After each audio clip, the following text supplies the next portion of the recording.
Hi hello ಎಲ್ಲರಿಗೂ ನಮಸ್ಕಾರ. Welcome back to my YouTube channel. ಎಲ್ಲರೂ ಹೇಗಿದ್ದೀರಾ? ಎಲ್ಲರೂ ಚೆನ್ನಾಗಿದ್ದೀರಾ?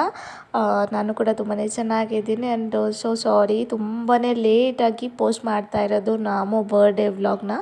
ಸೊ ತುಂಬಾ ಡಿಲೇ ಆಯಿತು. ಆಲ್ರೆಡಿ ಒಂದು 15 ಡೇಸ್ ಏನೋ ಆಗ್ತಾ ಬಂತು.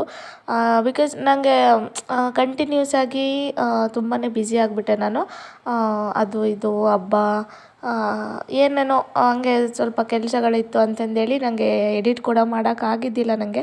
ಸೊ ಇದಕ್ಕೆ ವಾಯ್ಸ್ ಓವರ್ ಕೊಡಲೇಬೇಕು ಫುಲ್ ಅಂತಂದು ಹೇಳಿ ನಾನು ಒಂದು ಸ್ವಲ್ಪ ಒಂದು 5 ಮಿನಿಟ್ಸ್ ಅಷ್ಟು ನನ್ನ ಮಗಳ ಬಗ್ಗೆ ಶೇರ್ ಮಾಡೋಣ ಅಂತ ಅಂದ್ಕೊಂಡು, ಸೊ ಸ್ವಲ್ಪ ಫ್ರೀ ಆಗಿದ್ಮೇಲೆ ನಾನು ಎಡಿಟ್ ಮಾಡೋಣ ಅಂತ ಅಂದ್ಕೊಂಡು, ಸೊ ಇವತ್ತು ನನಗೆ ಟೈಮ್ ಸಿಕ್ಕಿದೆ. ನಾನು ಇವತ್ತು ವಿಡಿಯೋನ ಅಪ್ಲೋಡ್ ಮಾಡ್ತಾಯಿದ್ದೀನಿ. ತುಂಬ ಜನ ವೆಯ್ಟ್ ಮಾಡ್ತಾಯಿದ್ದೀನಿ. ನಾನು ಲಾಸ್ಟ್ ಟೈಮ್ ಹೇಳಿದ್ದೆ ಅಮ್ಮು ಬರ್ಡೇ ಪ್ರಿಪ್ರೇಷನಿಂದು. ಸೊ ಅದು ಆ ವಿಡಿಯೋದಲ್ಲಿ ಹೇಳಿದ್ದೆ ನಾನು ಆದಷ್ಟು ಬೇಗ ಮಾಡ್ತೀನಿ ಅಂತಂದೇಳಿ. ಸೊ ಅದು ಕೂಡ ಡಿಲೇ ಆಯಿತು. ನಾನು ಹೇಳಿದ್ದನ್ನು ಮಾಡೋಕ್ಕಾಗೋದಿಲ್ಲ ಅಂತಂದೇಳಿ ನನಗೆ ಒಂಥರ ಗಿಲ್ಟ್ ಕಾಡುತ್ತೆ ಅಂತ ಹೇಳಿ. It's okay.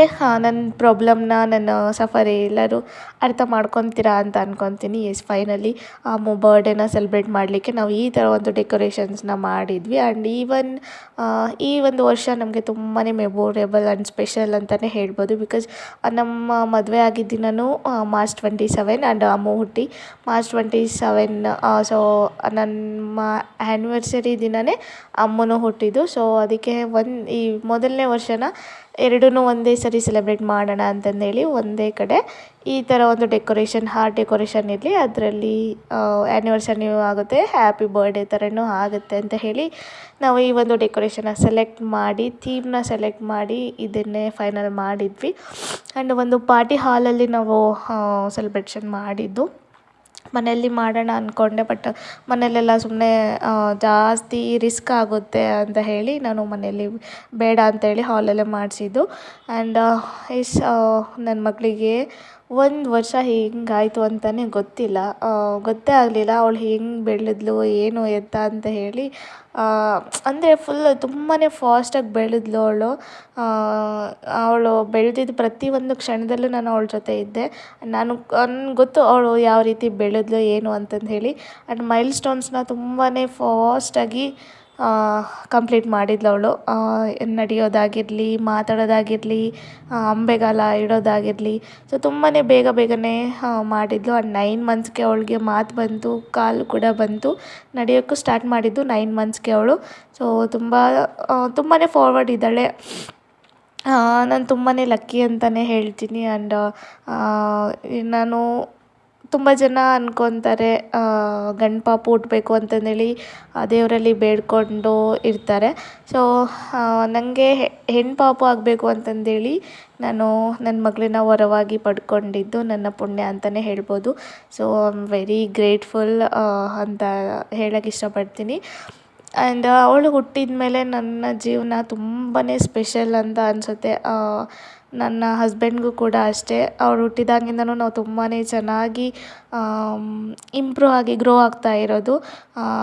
ಅವಳು ಹೊಟ್ಟೆಯಲ್ಲಿ ಇದ್ದಾಗಿಂದನೂ ಅವಳು ಪ್ರೆಗ್ನೆಂಟ್, ನಾನು ಅವಳನ್ನ ಪ್ರೆಗ್ನೆಂಟ್ ಆದಾಗೆ ಏನೋ ಒಂಥರ ಚೇಂಜಸ್, ಒಂಥರ ಹೈ ಆಗಿ ಹೋಗ್ತಾ ಇರೋದು.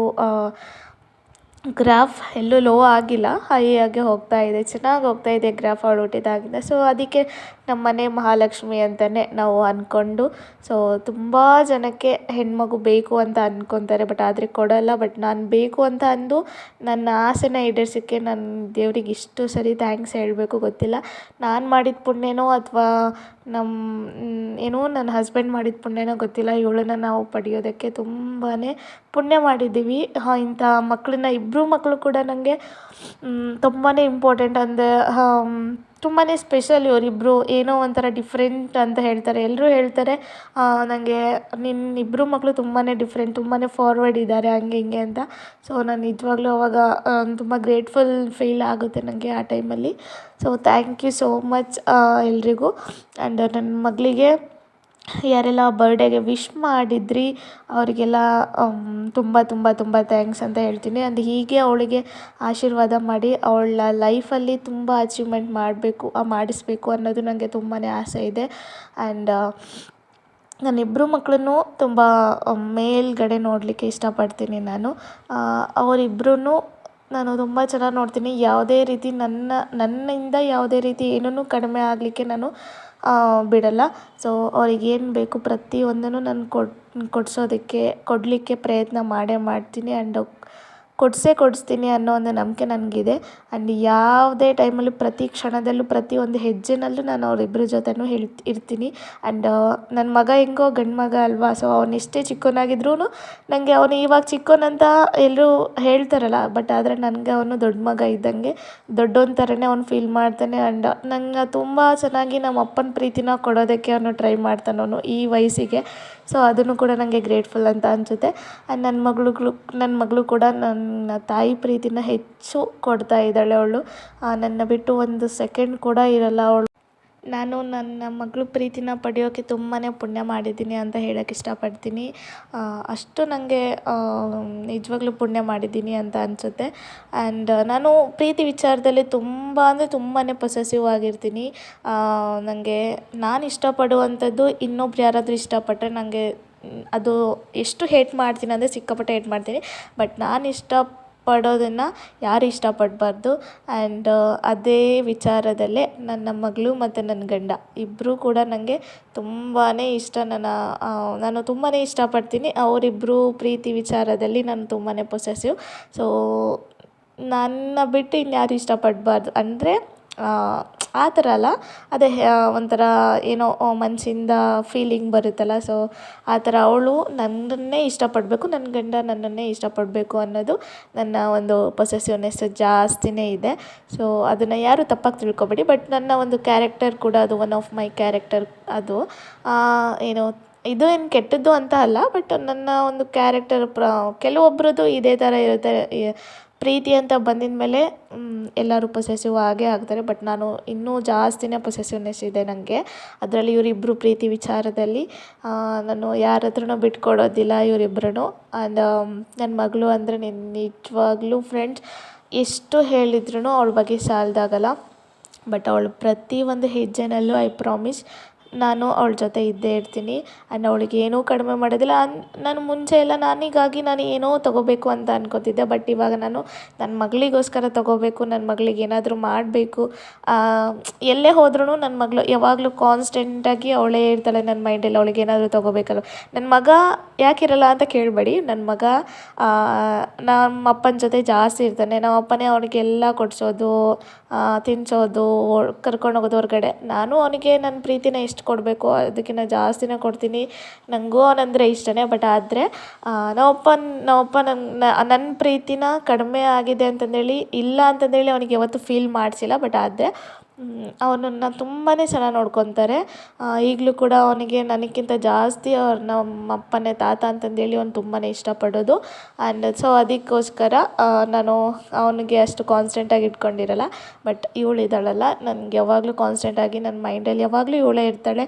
ಆ್ಯಂಡ್ ನನ್ನ ಲೈಫಲ್ಲಿ ಪ್ರತಿ ಒಂದು ಕ್ಷಣದಲ್ಲೂ ಕೂಡ ನನ್ನ ಮೈಂಡಲ್ಲಿ ಯೋಚನೆ ಬರೋದೇ ಇವಳ ಬಗ್ಗೆನೇ.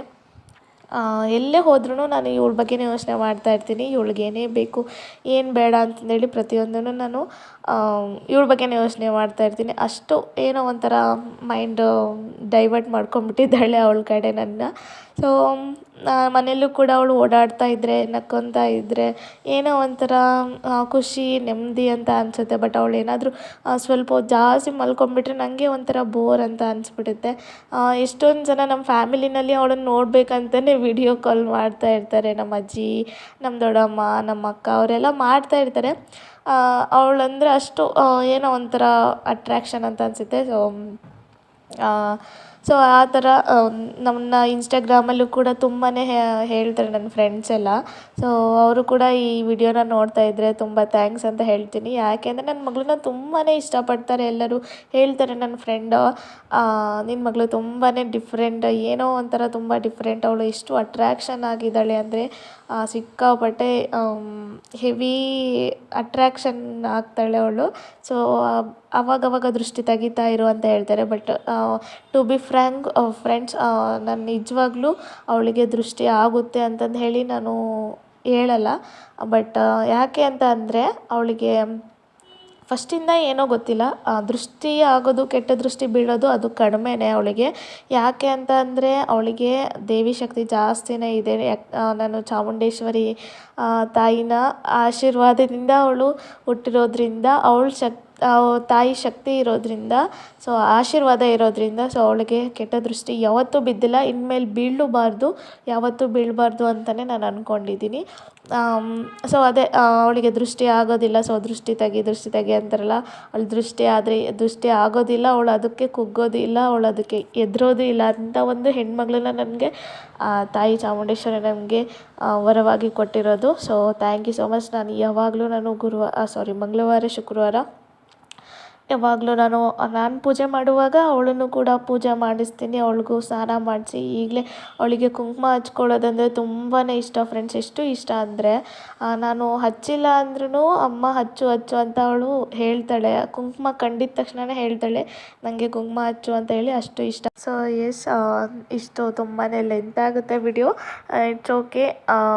ಈ ವಿಡಿಯೋ ಪೂರ್ತಿಯಾಗಿ ನೋಡಿದ್ದೀರಾ ಅಂತ ಅಂದ್ಕೊತೀನಿ. ನೆಕ್ಸ್ಟ್ ನಾನು ಕಮ್ಮಿಂಗ್ ವ್ಲಾಗ್ಸಲ್ಲಿ ಇವಳ ಬಗ್ಗೆ ಒಂದಿಷ್ಟು ವಿಡಿಯೋನ ಮಾಡ್ತೀನಿ. ಆ್ಯಂಡ್ ಇವಳು ಸ್ಕಿನ್ ಕೇರ್ ಎಲ್ಲ ಮಾಡಿದ್ದೀನಿ. ಸೊ ನೀವು ಕೂಡ ಚೆಕ್ ಮಾಡ್ಕೋಬೋದು, ಹೋಗಿ ಲಾಸ್ಟ್ ವಿಡಿಯೋಸ್ ಎಲ್ಲ ನಾನು ಮಾಡಿದ್ದೀನಿ. ಆ್ಯಂಡ್ ಈ ವಿಡಿಯೋ ಇಷ್ಟ ಆಗಿದೆ ದಯವಿಟ್ಟು ಲೈಕ್ ಮಾಡಿ, ಶೇರ್ ಮಾಡಿ. ಆ್ಯಂಡ್ ನೆಕ್ಸ್ಟ್ ವಿಡಿಯೋಸ್ನಲ್ಲಿ ಒಂದು ಒಳ್ಳೆ ಕಂಟೆಂಟ್ ಮೂಲಕ ನಾನು ನಿಮ್ಮ ಮುಂದೆ ಸಿಗ್ತೀನಿ.